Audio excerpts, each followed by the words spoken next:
At the moment, I would be very surprised if he's the manager beyond 2 weeks' time. I don't think he'll be the manager for the start of next season. Given that Postecoglou is explicitly, or not explicitly, but given that Postecoglou is clearly prioritising the Europa League, to what extent should he be held accountable for the failures of the Premier League form? I think ultimately he will have to be held accountable for the failures of the Premier League form.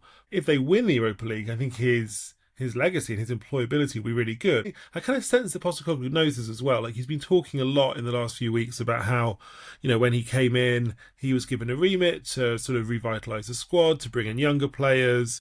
It sounds to me as if he's kind of laying the groundwork to, for pitches to be made for future job application. I don't really know what his next job will be. I think Spurs' league record this season would count against him if it came to another Premier League job. One thing we know about Postecoglou is he's not afraid to go and work anywhere. He's worked in Japan. He's obviously started off in Australia. He worked briefly in Greece. I don't think there'd be any issue with him taking an interesting job elsewhere in the globe.